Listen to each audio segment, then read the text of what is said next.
All right, gang, it's time to have some fun. As 2022 comes to an end, I thought it'd be most fitting to reflect on some of the absolutely worst woke disasters of the year. Disasters that collectively prove the age-old adage, get woke, go broke. Now, if you think I missed one of the bigger leftist liberal disasters of the year, make sure to put it in the comments below. But without further ado, here's my top 5 list of the worst woke fails in 2022. Woke fail number 5, James Corden. 2022 was an unusually rough year for this ultra-leftist activist disguised as entertainer. Just a few months back, he landed himself in some serious hot water when he was caught plagiarizing, ripping off a joke that Ricky Gervais told on his 2018 Netflix special. Because if someone puts up a poster in a town square that says, guitar lessons available, that's like going into a town square, seeing a big notice board, and there's a notice, guitar lessons. Like, you don't get people in the town go, I don't want to play the guitar! And you go, but I don't fucking want guitar lessons. I mean, that sign wasn't for you. It was for somebody else. You don't have to get mad about all of it. Fine, it's not for you then. Just walk away. Don't worry about it.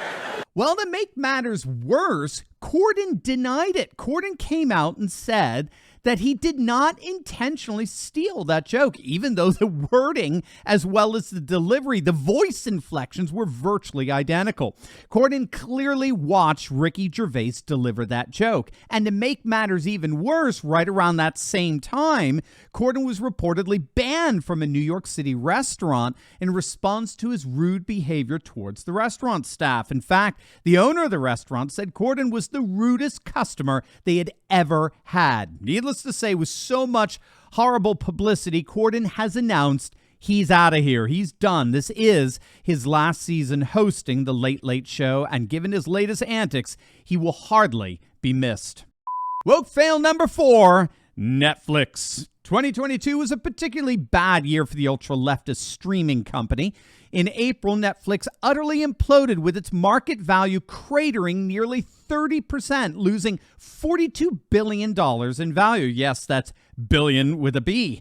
After the company announced that their paying subscribers shrank for the very first time since 2011. Even Elon Musk recognized that that loss in subscribers corresponded to the increasingly woke content that Netflix was producing. For example, who could forget the radically controversial film Cuties, which sparked a massive hashtag cancel Netflix campaign over the concern that children, particularly prepubescent children, were being overtly sexualized in that program.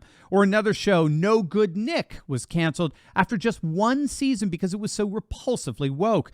Well, subscribers had had enough. Coupled with the devastation from the previous business quarter when Netflix plunged 21% after reporting similarly dire results, Netflix, when the final quarter of 2022 ends, at last reports, was on the verge of losing more than $90 billion total in market capital. If that's not an example of get woke, go broke, I don't know what is. Woke fail number 3, Trevor Noah. The now ex-Daily Show host lost his job in 2022 after his witless woke humor savaged the Daily Show's ratings. Upon the announcement of his firing, President Trump, who was a daily object of mockery for Noah, chimed in, quote, Trevor Noah was a waste of time. No talent, no anything. Jon Stewart was only slightly better, but highly overrated. Comedy Central should focus on comedy and not politics because they're not very good at it. If these characters ever went neutral or conservative, they'd double and triple up the ratings. But nobody's figured that out except me. Congratulations to John Nolte for his unique brilliance and insight. Now, John Nolte wrote a piece for Breitbart exposing how Trevor Noah single-handedly decimated the ratings for The Daily Show. From an average of 1.3 million viewers per night when he originally took over 7 years ago to little more than 360,000 today. It represents a 75% ratings implosion. Trevor Noah was by any measure a disaster. He wasn't even funny. He wasn't entertaining, but he was woke.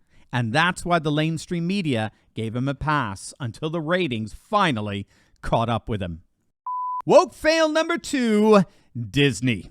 A few weeks back, I reported on the latest box office bomb coming from Disney, and it featured Disney's first openly gay main character as part of their ongoing effort at pushing LGBT issues on their audiences.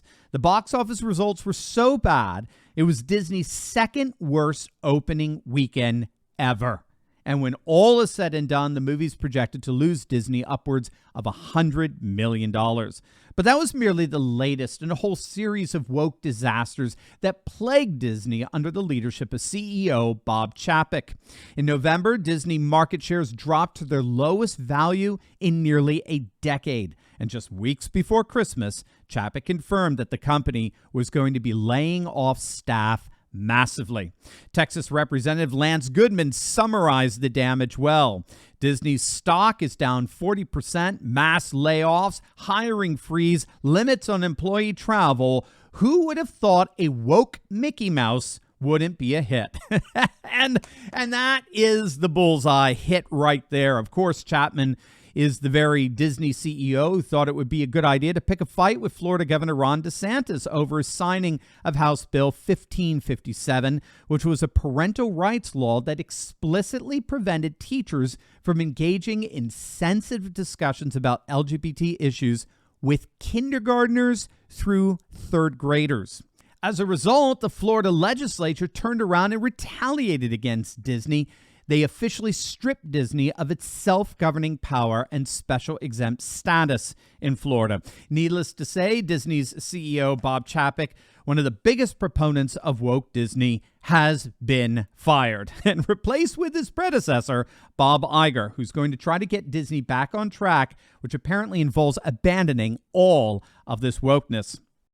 Before we get into the number one woke fail of the year, for you patriot business owners out there, you have got to meet my good friend Josh Zaglowski, co-founder of ERC Specialists. He has an amazing payroll protection company exclusively dedicated to understanding and maximizing what's called the CARES Act Employee Retention Credit. That's the ERC.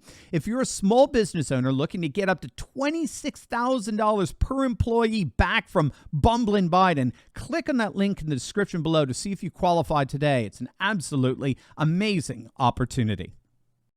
All right, the number one worst woke fail of the year is, drumroll, CNN Plus, perhaps the single biggest legacy media disaster of the year.